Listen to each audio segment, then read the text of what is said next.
Достар, барлықтарыңызға үлкен сәлем. Мен сіздермен Раисова Алтынай.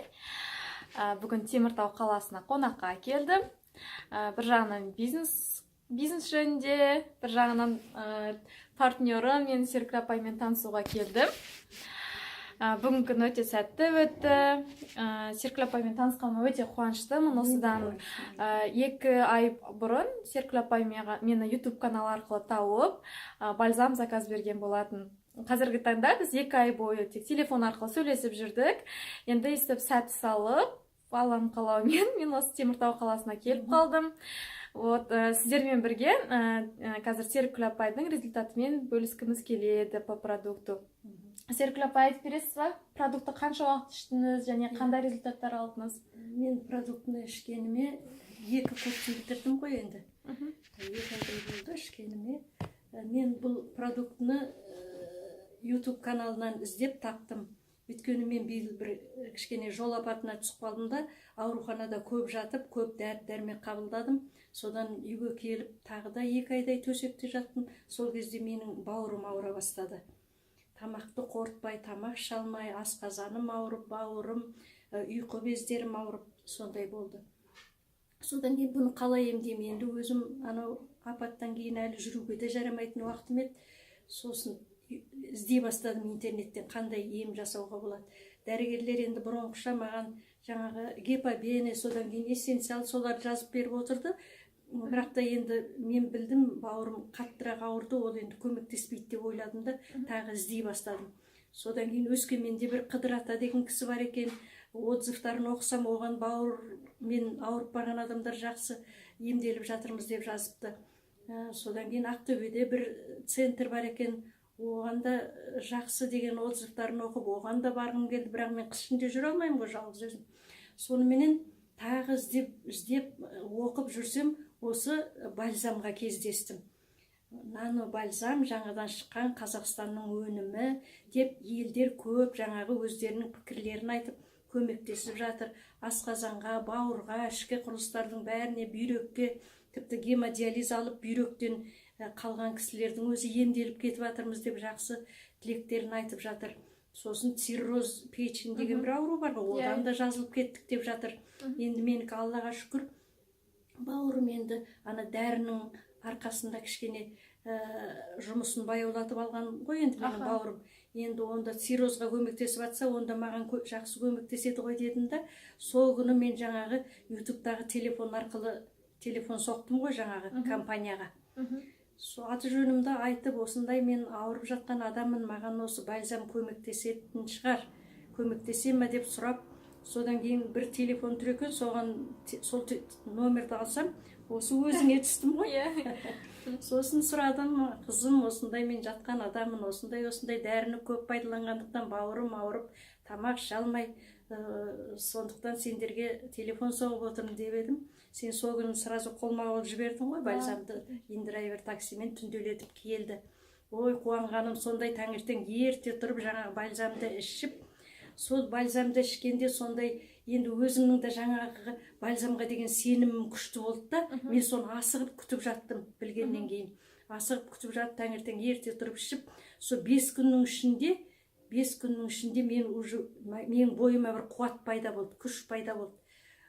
Уже жаңағы сынған сүйектерім де жазылып кеткендей болды, жүріп кеттім. Өзім енді ептеп жүріп жүргем соның алдында. Жүріп кеттім уже. Содан кейін жаңа бальзамды жарты қасықтан ғана ішіп отырдым. Өйткені енді бауыр болғандықтан оған қатты күш түсірмеу керек қой енді. Сол жарты қасықтан ғана күніне 1 рет ішіп отырдым жылы сумен. Содан міне 2 курсын бітірдім. Қазір Аллаға шүкір, бауырым ауырмайды, жақсы болдым. Бірақ әлі дәрігерге барған жоқпын мен. Бірақ та енді өзім сезіп отырмын, бауырым жақсы, асқазаным күйіп тұратын, тамақ тигізбейтін. Содан кейін тамақ ішсем болды, ішім кеуіп кететін. Метеоризм дейді ғой врачтар, сондай болатын, ішім кеуіп кетеді. Енді 2-ші ай тамақ іше алмай әлі бүйтіп жүремін. Сосын тамақ ішсем көзім жұмылады, жатқым келе береді. Сондай болғам. Қазір ондай жоқ, күндіз ұйықтамаймын. Күндіз ұйықтамаймын. Тамағымды жақсы қортам, ішім кепкені қойды. Содан кейін менің негізі бұрыннан енді мына аяқтағы, сандағы тамырлар бар ғой. Солар көкпеңбек көп білеуленіп шығып кеткен еді. Солар байқаймын қазір бірте-бірте азайып келе жатыр. Сол тамырлар тартылып келе жатыр. Ішке кіріп келеді. Иә, ішке кіріп, даже мына аяғымның тіземнен төменгі жерде бір қатты түйілгені бартын. Ол түйілгені кетті, қазір жазылды, түйін жоқ енді. Тамырлар бірте-бірте тазарып жатыр.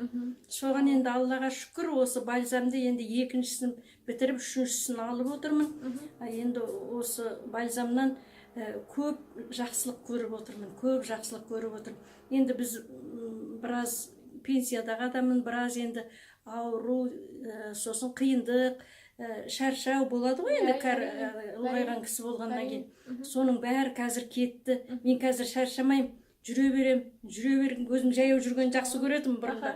Соң қазір енді шаршамаймын. Шамалы жер болса автобусқа да мінбеймін, таксида шақырмаймын, жаяу жүріп кетемін да. Аллаға шүкір, соны өте қуаныштымын мен осы бальзамға кезіккеніме. Осы бальзамды шығарған Қазақстанның ғалымдарына рахмет. Мен өте мақтанам. Мен енді Қазақстанның патриотымын ғой енді. Осындай керемет өнімнің біздің Қазақстанда шыққанына өте қуаныштымын, өте мақтанамын соған. Енді Қытайда болса, ой, Қытай жасапты дер едік. Америкадан келсе, Америка мықты ғой, олар жасапты дер едік. Енді біздің өзіміздің қазақтың ғалымдары, қазақ ғалым жасап шығарғанына, оны өзіңдей қыздар алып, мінекей елге таратып, бәрімізге көмек жасап атқанына біз өте ризамын мен. Рахмет айналайын. Жұмыстарың алға баса берсін. Осындай халыққа көмектерін тигізе беріңдер.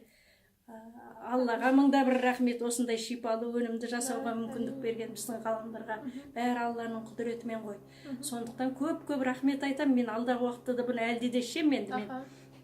Негізі менің бауырымның ауырғанына ойлап отырмын, 40 жыл болыпты. Басында холецистит болып басталған ғой. Лямбли болып басталды. Ол хронический болды, одан кейін тас жиналды. Жаңағы оны операция жасатқам 12 жыл болды. Ол сол операциядан кейін онша тамақты қорытуым нашар болып жүрген. Оның үстіне жаңағыдай биыл ойламаған жерден ауруханаға түсіп, бір айдай көп күндіз-түні маған система дәрінің бәрін құйды ғой. Сосын ол бәрі қайда кетеді? Бауырға күш түсіреді. Содан бауырым қатты ауырды. Содан міне бальзамның арқасында қазір жақсы болып отырмын. Өскеменге де барған жоқпын, Ақтөбеге де барған жоқпын, Сарыағашқа да барған жоқпын. Осы бальзамды алдырып, ішіп, үйде жатып, міне емделіп жатырмын. Аллаға шүкір. Рахмет айналайын өзіңе. Келіп, мені қуанттың. Бүгін Серкүл апайлармен келіп, апайдың қыздарымен таныстым, Сәуле апаймен, Айгүл тәтемен. Енді сондай қонақжай кісілер, қарапайым танысқаным өте қуаныштымын. Енді мен бұл ойлаймын, бірінші рет келуім емес, соңғы рет келуім емес, әлде келіп тұрам, Алла жазса, Астана болса үй бар, келіп тұрыңыздар. Танысқаныма қуаныштымын, мені жақсылап күтіп, бешбармақ жасап, түсте курица жеп, целый день тамақ, шай қайта-қайта мен өзінің қыздарындай күтіп жатыр. Өте қуаныштымын. Бальзамға рахмет. Осындай мен жақсы кісілермен таныстырып жатқанына. Бәріңізге разымын. Көп рахмет сіздерге. Бальзам ішіп, денсаулықтарыңызды нығайтып, ауырмаңыздар. Рахмет. Айналайын, рахмет.